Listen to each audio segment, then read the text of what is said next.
अस्सलामु अलैकुम दोस्तन। आपका खुश आमदीद है हमारे चैनल पर, जहां हम आपको आपकी पसंदीदा मूवीज के तेजी से और एक्साइटिंग रिकैप्स देते हैं।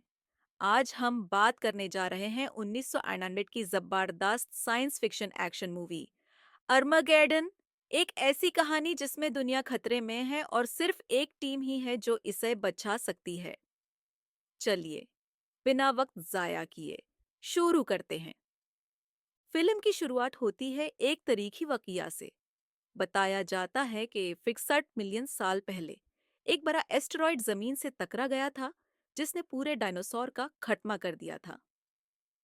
यह इम्पैक्ट इतना तगड़ा था कि जमीन अंधेरे में डूब गई थी और हजारों साल तक जमीन पर जिंदगी नामुमकिन थी। लेकिन सबसे ज्यादा खौफनाक बात यह है कि नैरेटर कहता है यह दोबारा होगा। सिर्फ सवाल यह है कि कब। और यहीं से शुरू होती है असली कहानी का टेंशन और एक्शन। अब हम आते हैं आज के दौर में।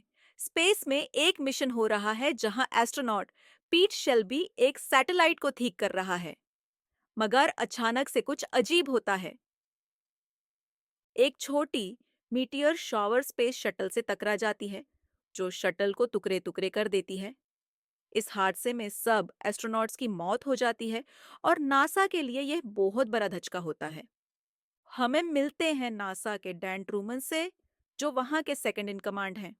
वो खुद भी एस्ट्रोनॉट बनना चाहते थे, लेकिन एक एक्सीडेंट की वजह से अब वो मिशन कंट्रोल का हिस्सा हैं।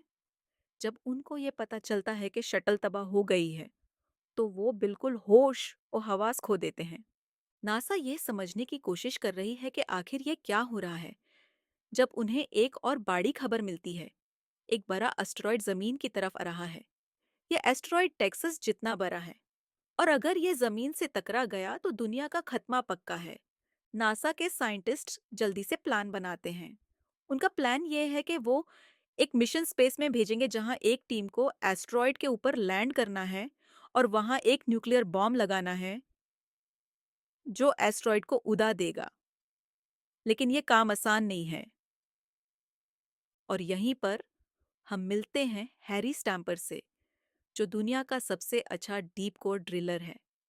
नासा उन्हें बुलाता है ताकि वो इस मुश्किल मिशन में मदद कर सके। हैरी पहले तो शाक करता है, लेकिन फिर तैयार हो जाता है, मगर एक शर्त के साथ। हैरी कहता है कि अगर यह काम करना है तो वो अपनी टीम के साथ करेगा। नासा के एस्ट्रोनॉट्स को ड्रिल करने का एक्सपीरियंस नहीं है, इसलिए हैरी अपने पुराने साथियों को इकट्ठा करता है। और अब हमें मिलते हैं हैरी की टीम से। चिक, एजे, बेर और रॉक हाउंड, ये सब अपने अपने मामलात में माहिर हैं, लेकिन एक टीम के तौर पर ये कैसे काम करते हैं, ये देखना दिलचस्प होगा। जब हैरी और उसकी टीम नासा पहुंचती है, तो सबके लिए स्पेस ट्रेनिंग का वक्त आता है। यहाँ कुछ बहुत फनी मोमेंट्स भी देखने को मिलते हैं, क्योंकि ये ड्रिलर स्पेस के दौरान जीरो ग्रेविटी में काम करना सीखते हैं। नासा का डिसिप्लिन और टेक्नोलॉजी इन ड्रिलर्स के लिए एक नया तजुर्बा है। लेकिन वक्त कम है, और हर गुजरने वाले दिन के साथ एस्टेरॉइड जमीन के और करीब आ रहा है। नासा के साइंटिस्ट्स कहते हैं कि बस 18 दिन हैं, वरना दुनिया तबाह हो जाएगी। प्रेशर में हैरी और उसकी टीम के पर्सनल कॉन्फ्लिक्ट्स भी सामने आने लगते हैं। कहानी में एक और ट्विस्ट तब आता है जब हैरी को पता चलता है कि उसकी बेटी ग्रेस का रोमांटिक रिश्ता एजे के साथ है, जो उसकी टीम का एक मेंबर है। हैरी को ये बिल्कुल पसंद नहीं आता, लेकिन वो जान गया है कि एजे एक एक्सपर्ट ड्रिलर है, इसलिए मजबूरन उसे अपनी टीम में शामिल कर लेता है। जब एस्टेरॉइड जमीन के और करीब आता है, हर सेकंड कीमत रखता है। क्या हैरी और उसकी टीम वक्त पर मिशन को अंजाम दे पाएगी, या फिर दुनिया एक बार फिर से एस्टेरॉइड के हाथों तबाह हो जाएगी? जिस वक्त एस्टेरॉइड करीब आ रहा है, हैरी अपनी पुरानी टीम को इकट्ठा करता है। यह टीम सिर्फ हैरी के भरोसे पे है, क्योंकि सब लोगों को पता है कि हैरी दुनिया का सबसे अच्छा ड्रिलर है। लेकिन टीम के हर मेंबर का अपना एक फनी और यूनिक कैरेक्टर है। ये टीम है चिक, एजे, बेर, रॉकहाउंड और कुछ नए लोग जो हैरी के लिए मामलात को और भी मुश्किल बनाते हैं। अब जब नासा में हैरी की टीम को ट्रेनिंग दी जाती है तो यहाँ बहुत मजा आता है।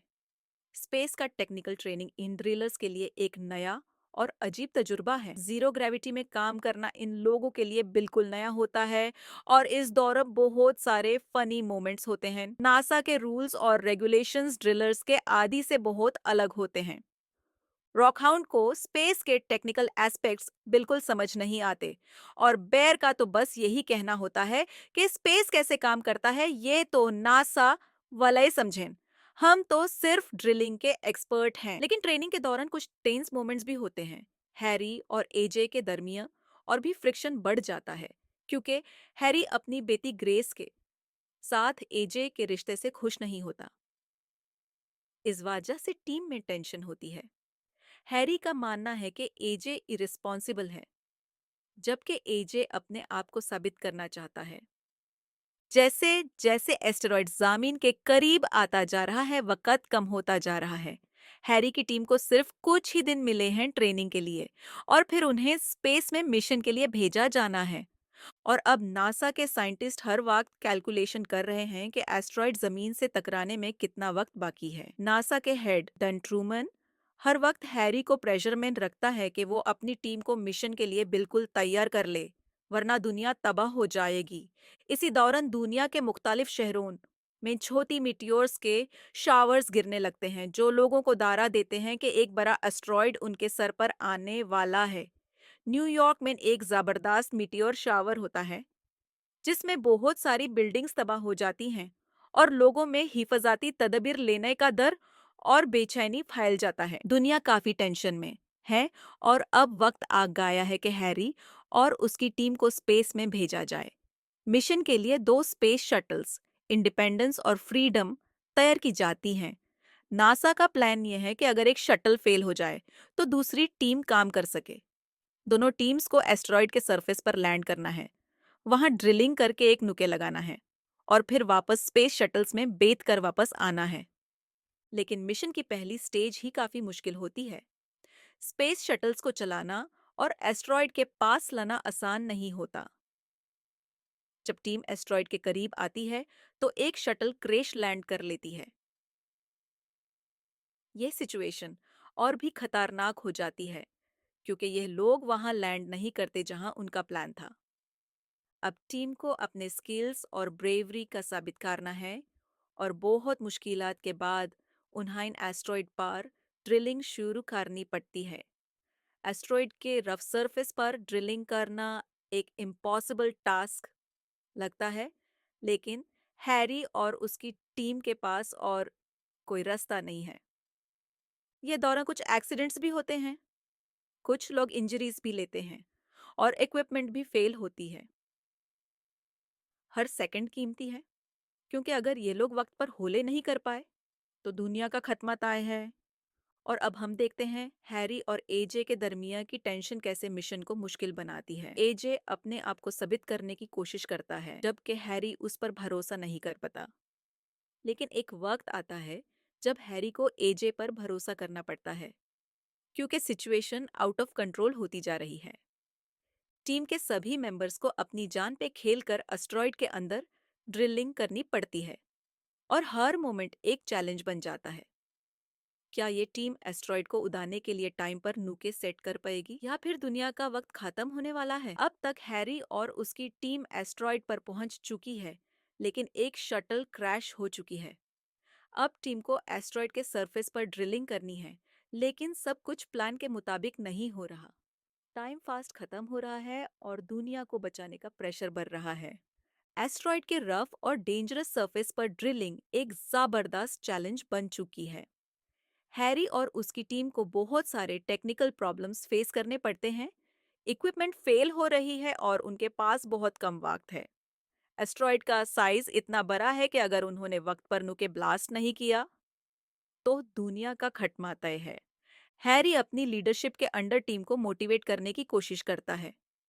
इस दौरान एक बहुत बड़ा ट्विस्ट आता है जब उनको पता चलता है कि ड्रिलिंग मशीन का सिस्टम क्रैश हो गया है। अब उनके पास सिर्फ कुछ मिनट्स बचे हैं कि वो मिशन को कंप्लीट कर सकें। एजे जो पहले से ही हैरी के साथ टेंशन में था, अपने आप को साबित करने का वक्त देख रहा है। हैरी कहती है कि सिचुएशन इतनी बुरी है कि उन्हें मिशन को मैनुअल करना पड़ेगा। यहाँ टीम को एक फैसला लेना पड़ता है, और वो ये होता है कि एक बंदा एस्टेरॉयड पर रुककर मैन्युअली बॉम्ब डेटोनेट करेगा। ये फैसला लेने के बाद जे वॉलंटियर करता ना हाय कि वो ये काम करेगा, लेकिन ये बहुत इमोशनल मोमेंट होता है क्योंकि हैरी कहता है हाय कि ये है उसका काम। हाय, हैरी ने अपनी टीम को हमेशा प्रोटेक्ट किया है और अब वो अपनी कुर्बानी देने के लिए तैयार है। एजे से हैरी अपने फैमिली का ख्याल रखने को कहता है और एक बहुत इमोशनल गुड बाय होता है।